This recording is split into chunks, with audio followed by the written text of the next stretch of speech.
Hello everyone, welcome to my channel. So today I am going to show you a very important concept जिसे hyper conjugation बोलते हैं. ये बहुत ही important concept है GOC का, which comes frequently in JEE and NEET. So let's see what is hyper conjugation. So अब hyper conjugation को study करने के लिए सबसे पहले हमें ये पता होना चाहिए what are alpha hydrogens. So पहले इसको देखते हैं what are alpha hydrogens.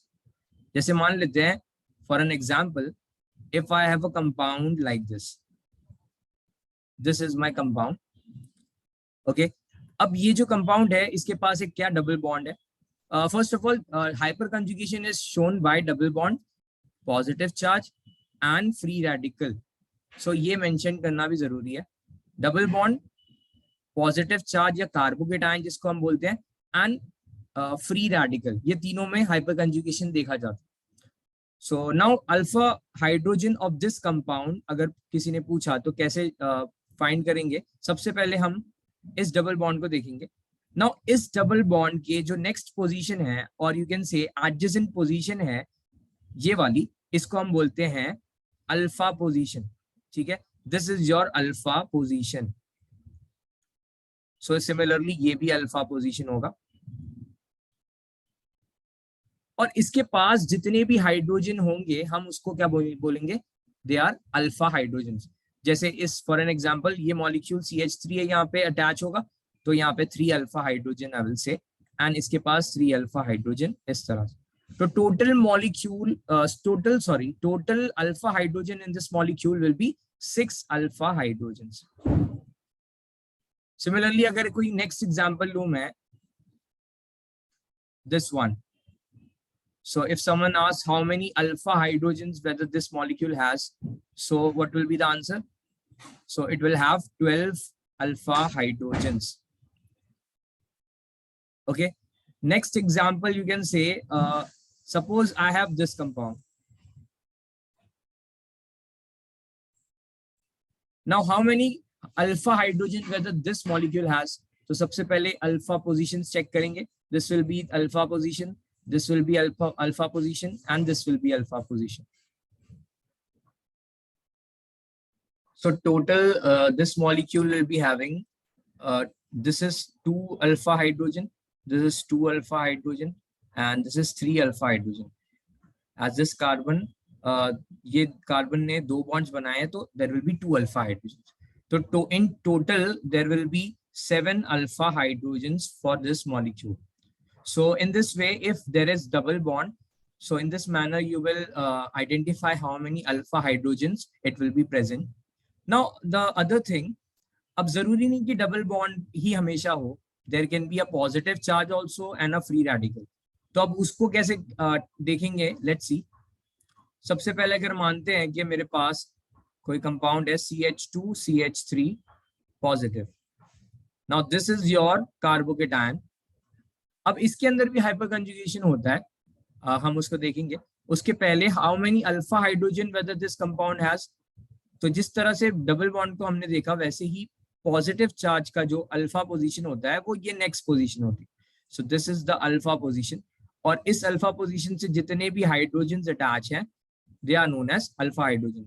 तो in total it has 3 alpha hydrogen. और इसी तरह से अगर if this is the compound,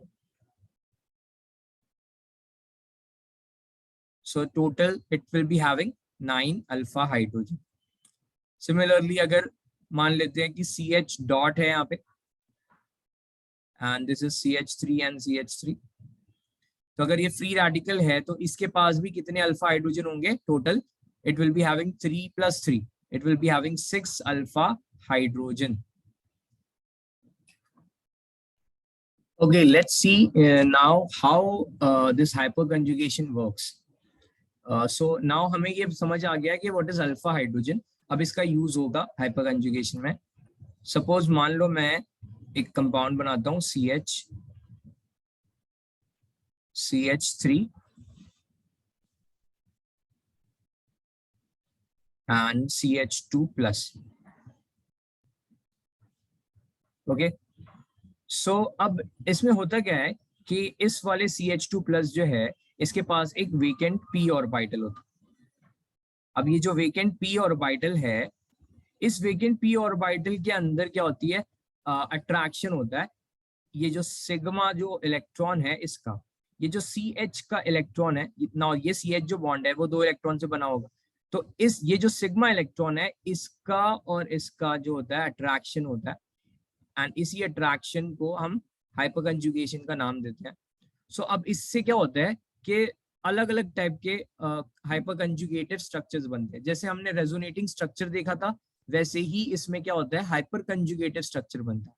जैसे मान लेते हैं ये HA कोई आई मीन हाइड्रोजन है, this is the second hydrogen HB and this is the third hydrogen HC। सो अगर हमको इसका हाइपर कंजुगेटेड स्ट्रक्चर बनाना है तो कैसे बनाएंगे, लेट्स सी। यहाँ से ये H प्लस बाहर निकल जाता है, तो HA प्लस जो है वो बाहर निकल के यहीं पे ही इसके आसपास ही रहेगा, ठीक है। तो ये हो गया हमारा HB और ये हो गया HC। सब होगा क्या, यहाँ से H प्लस निकला तो इस कार्बन पे नेगेटिव चार्ज आएगा, और एडजेसेंटली पॉजिटिव है तो इधर पे एक डबल बॉन्ड फॉर्म हो जाएगा। So this is our first, you can say hyperconjugative structure, first hyperconjugative structure। इसी तरह से जितने नंबर ऑफ हाइड्रोजन या जितने number of alpha hydrogen present होंगे इस मॉलिक्यूल के पास, उतने ही हाइपरकंजुगेटिव स्ट्रक्चर बनेंगे। जैसे सेकेंड स्ट्रक्चर अगर देखें हम, तो ये हमारा सेकेंड स्ट्रक्चर हो जाएगा, this will be the second structure, और इधर HB प्लस इधर पे होगा, राइट। एंड H इसी तरह से HC प्लस, और यहाँ पे अगेन डबल बॉन्ड होगा, and this will be your HA and HB। Okay, so यहाँ पे कितने स्ट्रक्चर बन गए, 3 structure. And you have seen that कि इस वाले कंपाउंड में, इस मॉलिक्यूल के अंदर 3 अल्फा हाइड्रोजन है, तो जितने नंबर ऑफ अल्फा हाइड्रोजन होंगे उतना स्ट्रक्चर्स बनेगा।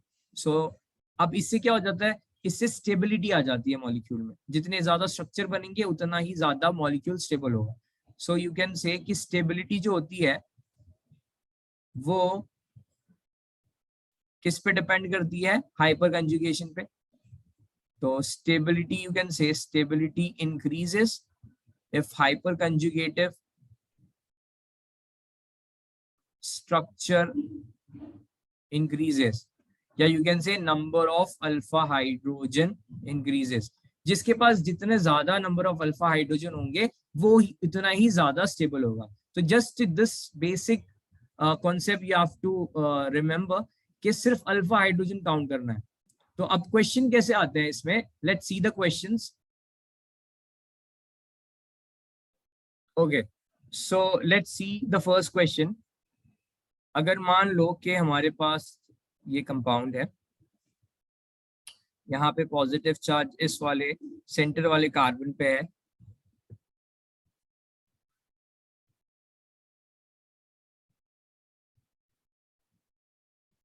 यहाँ पे इस पे है, एंड यहाँ पे इधर पे ये पॉजिटिव चार्ज। नाउ यहाँ पे इस मॉलिक्यूल का नाम लेट्स से A हो, और इसका B है, और इसका C है। And the question is asking कि weather which will be the most stable in these three।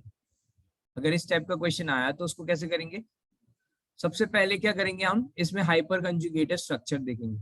मतलब इन शॉर्ट हम हाइपर अल्फा हाइड्रोजन काउंट करेंगे, जिसके पास अल्फा हाइड्रोजन ज्यादा, that will be more stable. So अगर इस वाले को देखो तो ये अल्फा पोजीशन है, ये अल्फा और ये अल्फा, तो इधर पे होंगे दो अल्फा हाइड्रोजन, यहाँ पे भी 2, एंड यहाँ पे 3 होंगे। तो टोटल 7 अल्फा हाइड्रोजन होंगे इस मॉलिक्यूल के। इस मॉलिक्यूल की अगर बात करें तो पॉजिटिव चार्ज यहाँ है, तो only this position is alpha, और इसके पास सिर्फ एक हाइड्रोजन है, तो इसके पास 1 अल्फा हाइड्रोजन। और लास्ट वाले की बात करें तो ये भी अल्फा है इसके लिए, and this is also alpha. So इधर 2 अल्फा हाइड्रोजन एंड यहाँ पे 1, तो total 3 alpha hydrogen will be present in this. तो सबसे ज्यादा अल्फा हाइड्रोजन जिसके पास है that will be most stable, फिर उसके बाद C and then B will come. So in this way you can use hyperconjugated structure to decide the trend of stability of different carbocations. Okay, Thank you. I hope you got this.